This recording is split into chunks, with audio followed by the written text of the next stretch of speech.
এমন আগুন যা দুনিয়ার আগুন থেকে ৭০ গুণ বেশি তীব্র হবে। মানুষ তাতে জ্বলে পুড়ে যন্ত্রণায় ছটফট করবে, কিন্তু মৃত্যু ঘটবে না। সেখানে এমন ভয়ঙ্কর ঠান্ডা থাকবে যে মানুষ বরফের মতো জমে যাবে। সেখানে খাবার হিসেবে দেওয়া হবে কাঁটাযুক্ত বিষাক্ত জাক্কুম ফল, যা খেয়ে মানুষ যন্ত্রণায় ছটফট করবে। গ্লাস দিয়ে তাদেরকে পান করানো হবে ফুটন্ত পানি, দুর্গন্ধযুক্ত রক্ত ও পুজ।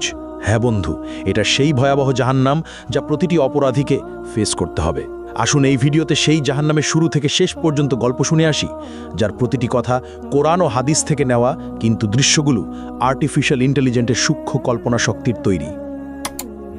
ইসরাফিল আলাইহিসসালাম প্রথমবারের মতো একটা দীর্ঘ গভীর শ্বাস নিলেন। তারপর ঠোঁট ছুঁয়ে দিলেন শিঙায়। অতল গহ্বর থেকে উঠে এলো শিঙার শব্দ, ভয়াবহ হাড় কাঁপানো শব্দ। প্রথমে তাতে কেঁপে উঠল মক্কা আল মুকাররামা, তারপর সেই ঢেউ ছড়িয়ে পড়ল মদিনা আল মুনাওয়ারাতে, আবৃত করল মসজিদে নববীর প্রতিটি ইট, প্রতিটি স্তম্ভ।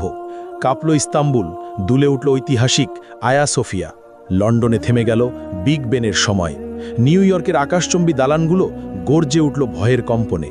টোকিওতে যন্ত্রপাতি ছিন্ন ভিন্ন হয়ে পড়ল। একই মুহূর্তে গোটা পৃথিবীর প্রতিটি প্রান্তে ছড়িয়ে পড়ল সে বিকট শব্দ। আকাশের তারারা একে একে নিভে যেতে লাগল। সেই দীপ্তিমান সূর্য ডুবে গেল অদৃশ্য অন্ধকারে, আর চাঁদ ভেঙে টুকরো টুকরো হয়ে গেল আকাশের বুকে। মুহূর্তেই সমগ্র মহাবিশ্ব এক বিশাল কবরস্থানে রূপ নিল। নেমে এলো নীরব নিস্তব্ধতা। সবকিছু সম্পূর্ণ অন্ধকার, সবকিছু মৃত্যু কোলে ঢলে পড়েছে। সবকিছু আচ্ছাদিত হয়ে গেল, শুধু আল্লাহ অবশিষ্ট রইলেন। ঘোষণা আসলো, আজ কার জন্য রাজত্ব? কিন্তু কেউ উত্তর দিল না। কতক্ষণ স্থায়ী হলো এই ভয়াবহ নীরবতা? ৪০ বছর, নাকি ৪০ দিন, নাকি ৪০ ঘন্টা? কেউ জানে না, কারণ সময়ও থেমে গেছে, স্থানও বিলীন হয়ে গেছে। শুধু আল্লাহ জানেন এই অপেক্ষার দৈর্ঘ্য কত হবে। মৃতরা মিশে গেছে মাটির সঙ্গে, হাড়গুলো মিশে গেছে ধুলায়, চুলগুলো পচে গেছে, নখেরও অস্তিত্ব নেই। কিন্তু আত্মাগুলো এখনও অপেক্ষায় আছে। বারজাকের জগতে তারা অপেক্ষা করছে, কারোর জন্য কবরের শাস্তি, কারোর জন্য কবরের নেয়ামত। কিন্তু সবাই অপেক্ষায়। তারপর এলো সেই পবিত্র মুহূর্ত। দ্বিতীয় আদেশ প্রতিধ্বনিত হলো, শিঙায় আবার ফু দাও ইসরাফিল। ফলে ইসরাফিল নিলেন দ্বিতীয়বার গভীর শ্বাস। কিন্তু এবার তা ভিন্ন, এবার তা জীবনের শ্বাস, এবার তা পুনরুত্থানের শ্বাস। ইসরাফিল দ্বিতীয়বারের মতো শিঙায় ফু দিলেন। শব্দ ছড়িয়ে গেল সর্বত্র। পৃথিবী ফেটে যেতে লাগলো প্রচণ্ড শব্দে। এক এক করে কবরগুলো খুলে গেল। ভেতর থেকে উঠল হাত, তারপর বাহু, তারপর মাথা। হাড়গুলো এক একে জোড়া লাগলো।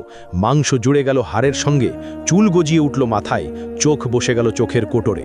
প্রতিটি মানুষ দাঁড়িয়ে গেল একে একে, ধুলো মাটিতে ঢাকা, অবাক, নগ্ন, ভীত আর কাঁপছে। তারা জিজ্ঞেস করল, কে আমাদের ঘুম থেকে জাগালো? তারপর তারা মনে করল সেই ভয়াবহ সত্য।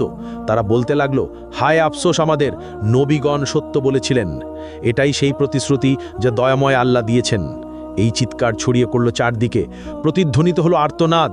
কিন্তু এখন অনেক দেরি হয়ে গেছে। ভয়ঙ্কর ভয় বিরাজ করছে সবখানে। তারা পালানোর জায়গা খুঁজছেন,